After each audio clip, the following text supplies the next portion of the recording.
Washington, D.C., April 2011. The FBI releases thousands of files as part of its online FBI vault. One particular file draws the attention of the media and independent researchers. The memo, dated March 22, 1950, is a briefing to FBI Director J. Edgar Hoover regarding informant information about 3 flying saucers that were recovered in New Mexico. Investigators immediately connect the memo to the infamous Roswell incident, a purported UFO crash that many people believe was covered up by the military in 1947. But this document is just the latest in a series of government files that have been released in recent years, suggesting there may be more to the Roswell crash than the public was told. As an investigative reporter, I think what I am amazed by is how many leaked documents from the 1940s have actually come out into the world and lay out details about what really happened at Roswell. On July 4th, a rancher named Mac Brazel finds all kinds of strange silver debris. He knows he doesn't understand what he's walking through. He decides to go into Roswell and tell the sheriff, something has crashed on my ranch. Intel coming out of Roswell Army Airfield get assigned to go to the debris field. And these men are told that they are to pick up every single thing that is in the debris field on the Mac Brazel Ranch. Everything is to be picked up. The headline on the front page of the Roswell Daily Record reports that the military had retrieved a flying saucer. But the following day, the official story is suddenly changed to suggest it was nothing more than a failed weather balloon. Roswell was the home of the 509th Bomb Group. This was the only atomic bomb-capable squadron anywhere in the world. These people were the best of the best. The idea that intelligence personnel at this base would mistake a weather balloon for something exotic is preposterous. So that, arguably, is the start of the UFO cover-up. Weather balloon, swamp gas, meteorite, it doesn't matter. It's always something else but a UFO. The Roswell crash was covered up. The fact that they retracted the story of having captured a flying saucer, in my opinion, it was quick PR damage control. World was told, nope, just a weather balloon. And for more than 30 years, that's where it was left, until witnesses started to surface, saying, no, it was actually an extraterrestrial craft. And people saw alien bodies. Central New Mexico, October 19th, 2019. Investigative journalist Linda Moulton Howe has invited ancient astronaut theorist Giorgio Tsoukalos to join her on a trip to a spot in the desert just outside Roswell, very near what is known as the Skip Site. According to eyewitnesses, one of the 3 UFOs seen in the sky in July 1947 first crashed to Earth near this location, then was propelled back into the air, skipping like a stone in a pond before finally coming to rest. Linda was contacted by geologist Frank Kimbler, who wants to show her mysterious metal fragments that he found here and search the area for more. Linda, this is so exciting. I have not been here in a couple of years, so I'm really looking forward to meeting Frank. Yeah, well, I'm glad that we've got a geologist who's helping, because the geologist looks at land and says, if there is debris, there's going to be some kind of a drift with the land. And just from what I know, he has studied some areas meticulously. Right. Giorgio and Linda arrive at the skip site and meet Frank Kimbler, a local geologist and professor of earth science. How are Nice to you? meet you. Good How to are see you? you. All right. Frank, Linda, it is- finally. Yes. You and I have been chasing these artifacts. Chasing from the metals, UFOs looking for so many looking for years. parts. Yes. Professor Kimbler has spent nearly a decade searching areas beneath the purported trajectory of the Roswell craft with infrared technology and metal detectors. When an object crashes, they're going to scatter a variety of materials around. Knobs, control devices, plastic, wires, whatever. If it's coming apart, it's going to leave those pieces behind. And those are the kinds of pieces that I want to find and have found some of. Since 2011, Professor Kimbler has uncovered more than a dozen metal fragments that he has subjected to scientific testing and found to be highly unique.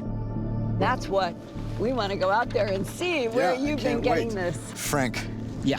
what's inside the case? Oh, this is the magic right here. This is some of the material that I have found out here using a metal detector. Interesting. This stuff is very interesting. It's all twisted and mangled up. Something that you would expect to happen from a crash is to have metal that's compact and twisted.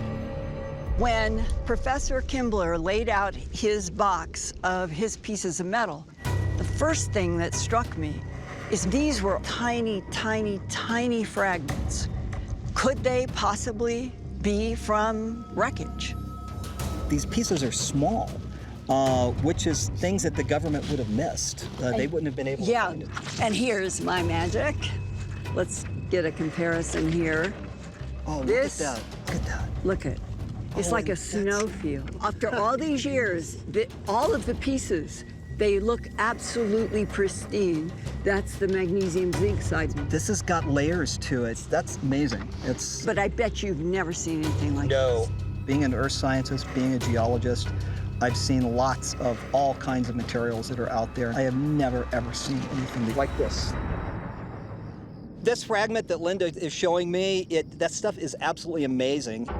I've never seen anything like it before in my life. And what's interesting about it is that it has some layers, some banding on it. And that banding is very similar to some of the banding that I found in photomicrographs of the material that I have from out here.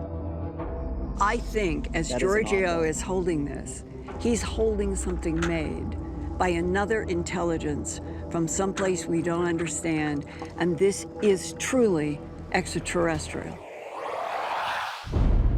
In July of 1947, an unidentified flying object crashed to Earth in the desert just outside Roswell, New Mexico. It is today the most famous UFO event on record, in part because it was the Army itself that reported the craft as a flying disc.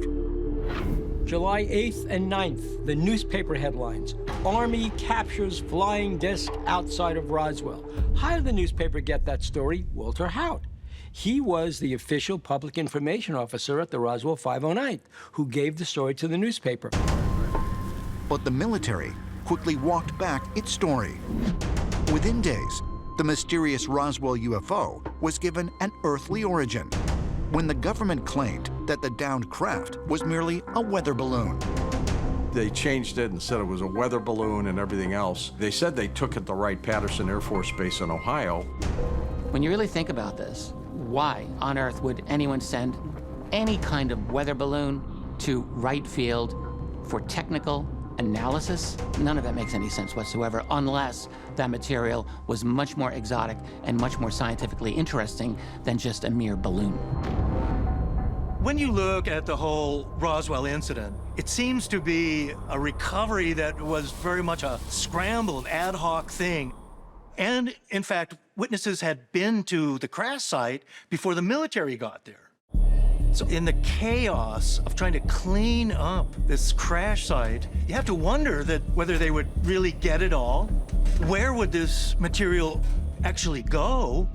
And would they have left some of it behind just by accident? In April 2011, the FBI released thousands of files as part of its online FBI vault. including a 1950 briefing to FBI Director J. Edgar Hoover regarding informant information about 3 flying saucers that were recovered in New Mexico. Many researchers believe this corroborates long-standing rumors that the Roswell incident involved not 1, but 3 crashed UFOs. And there were numerous other incidents reported during that time period in the area of Roswell and White Sands Proving Ground that remain mostly unknown. You look at where the world today, when they think of UFO crash, they think of Roswell. Certainly, there have been crashes in New Mexico outside of Roswell. And we know that there were a lot of UFO crashes, going from the 47, 48, 49, and so forth. How did you come into possession of these pieces? Well, I'll never forget the day that Art Bell called me. And he said, Linda, I've received a box with a letter, and there's some metal pieces in here. He said, I think they're aluminum, but I want you to start investigating. That would have been in 1996, that spring. Art Bell was the founder and original host of the long-running paranormal-themed radio program Coast to Coast AM. In 1996, he and Linda began to receive shipments in the mail of small metallic fragments. We started getting 2 shipments coming from a man who identified himself in a series of 5 typed letters. It said he was an Army sergeant, that his grandfather had died in 1974 and had left a box that had a diary and medals. And the Army sergeant said, I want you to have this and see what you can find out. The letters detail how the grandfather extracted the metallic items from a wedge-shaped craft while working as a member of a recovery crew between Roswell and White Sands Proving Ground in 1948. Art Bell turned over these mysterious fragments and letters to Linda Moulton Howe for further study. In June of 1996, Linda commissioned university researchers to use a scanning electron microscope and a technique known as X-ray fluorescence spectrometry to analyze the samples. The analysis revealed alternating microscopic layers of the metals bismuth, magnesium, and zinc, only microns thick. A combination that baffles exotic metal experts. I think we've got technology that we didn't make. A lot of people have come forward with bits and pieces of the same tale. We are presently analyzing metamaterials that we did not make, that's created in a way that is beyond our technology. In April of 2014, ancient astronaut theorist Georgios Tsoukalos traveled to Walker Air Force Base in Roswell, New Mexico, to meet with the city's mayor, Del Journey, and to get a rare look at the hangar where the Roswell wreckage and extraterrestrial bodies were allegedly first taken.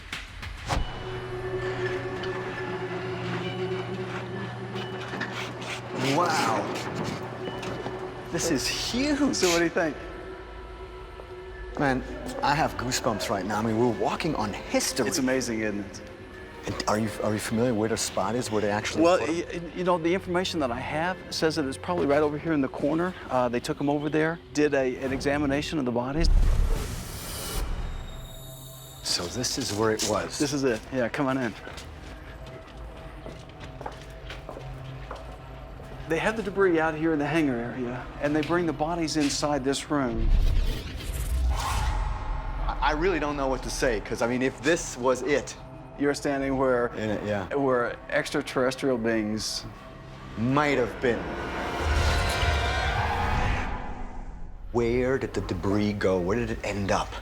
Well, it ended up with the government, of course. My understanding is it took the bodies to Wright-Patterson Air Force Base.